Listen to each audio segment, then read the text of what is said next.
Olá, bom dia! Mais uma aula de português e na aula de hoje nós teremos dois conteúdos, relato de viagem e tipos de frases. Então preste atenção. Antes de começarmos a falar sobre o gênero relato de viagem, vamos ver o que é viajar. Então, viagem é a ação de se deslocar de um lugar para outro, geralmente percorrendo uma longa distância, jornada à cidade vizinha. É um espaço que se é percorrido ou que se pretende percorrer. É um percurso. Então, viajar é muito bom.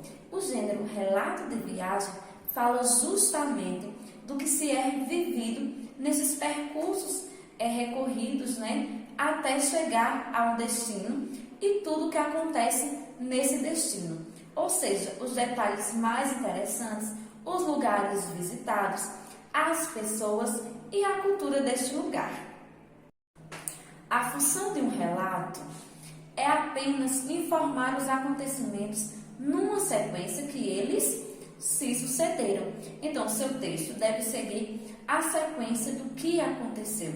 Então, o que primeiro aconteceu, depois o que veio, os dias seguintes, assim como nós temos visto nas últimas aulas. Agora, algumas dicas que vocês vão utilizar quando forem escrever e identificar o relato de viagem. O relato é geralmente construído em primeira pessoa do singular ou do plural. Traz, em geral, fatos acontecidos com a pessoa que narra ou com o grupo no qual ela representa, ou seja, é porta-voz.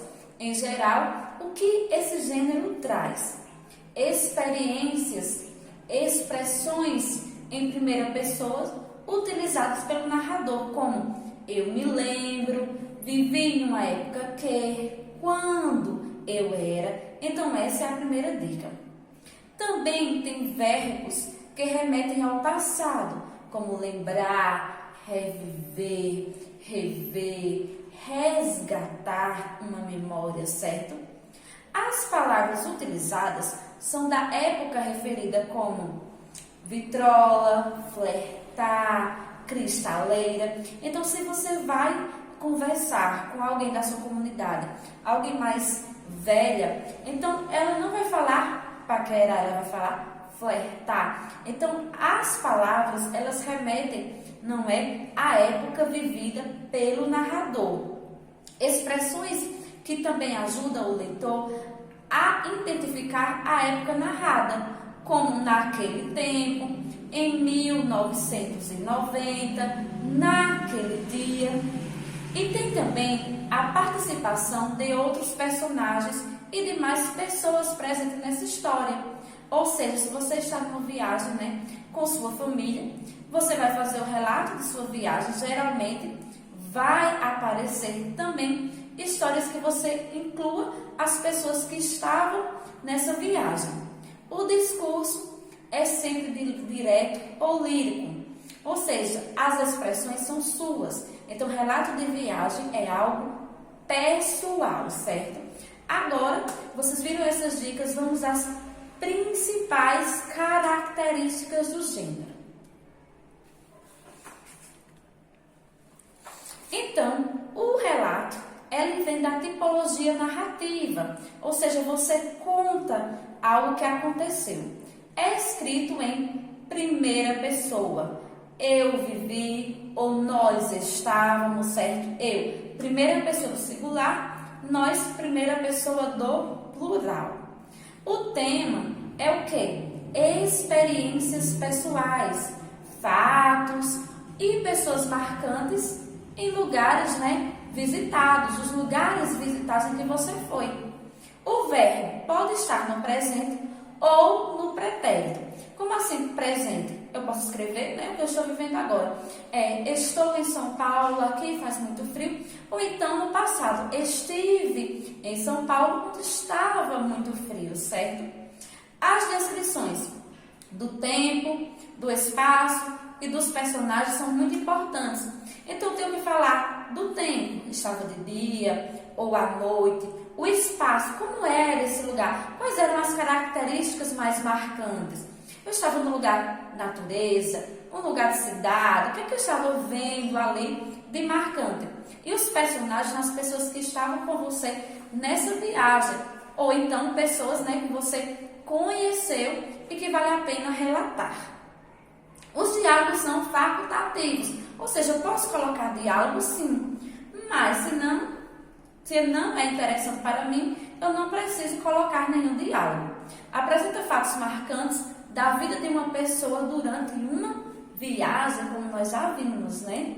Então as viagens nos marcam muito pelas memórias, pela cultura, pela sensação de prazer e alegria que nós temos quando estamos, né, em outro lugar.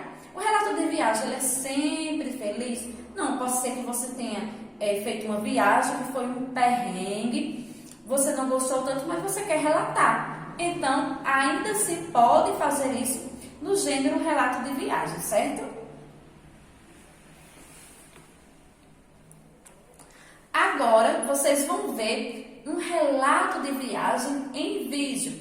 Ou seja, o vídeo a seguir é o relato da viagem feito pelo jornalista e documentarista Luiz Nachumbi.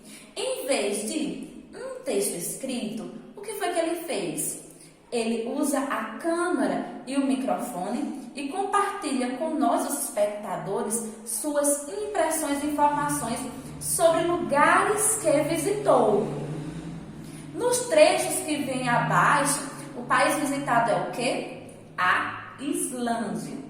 Observe especialmente, né, o modo como o jornalista apresenta as informações sobre a Islândia.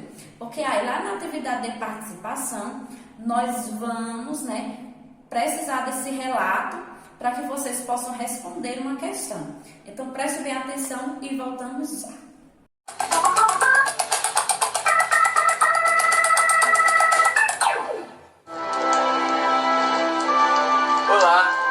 Mando notícias de um dos países mais frios da Europa. Que decisão aqui eu tomei, né? Vir pra cá em pleno inverno.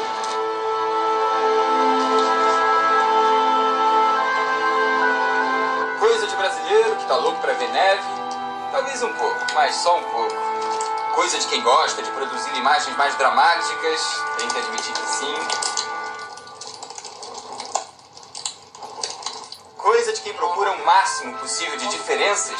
Com certeza. E se você planeja ter um filho, vai sentir agora um bocado de inveja. Nesse canto do planeta, onde a qualidade de vida é altíssima, a lei permite que a mãe tire 6 meses de licença do trabalho depois do nascimento do filho. E o pai, 3 meses de licença paternidade. Olha que vida boa. Então, pessoal, gostaram do vídeo? Então, vejam que o relato de viagem é um gênero amplo. Pode ser escrito ou também em forma de vídeo. Agora, nós vamos para o segundo conteúdo da aula, que é os tipos de frase. Então, o que são frases? São enunciados, certo? De sentido completo, que se iniciam com a letra maiúscula e finalizam com um sinal de pontuação, que pode ser um ponto final, um ponto de interrogação, um ponto de exclamação, reticências, etc. Não há limite mínimo ou máximos de palavras, né, em uma frase, certo?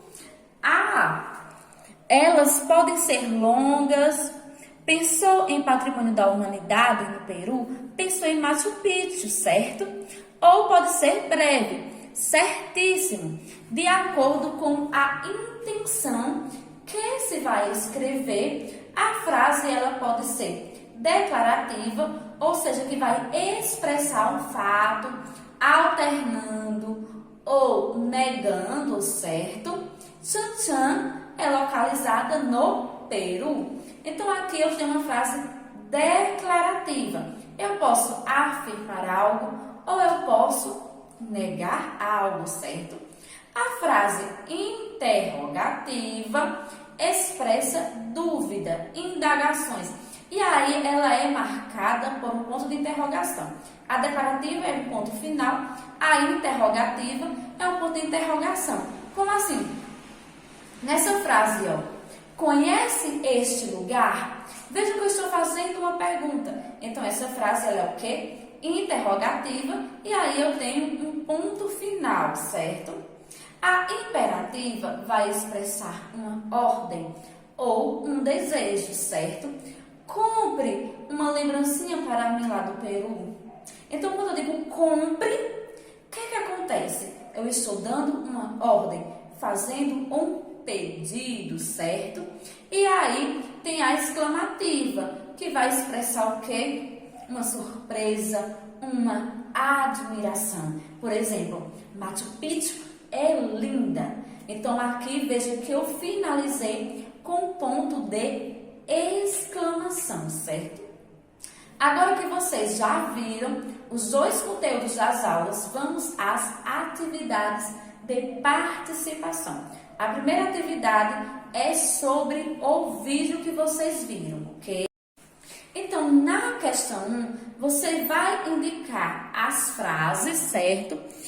Usadas pelo jornalista, que tem a função de aproximar o espectador com ele e estabelecer um diálogo. Dessas frases aqui, olá, que decisão aqui eu tomei, né? A lei permite que a mãe tire 6 meses de indireta de licença do trabalho depois do nascimento do filho.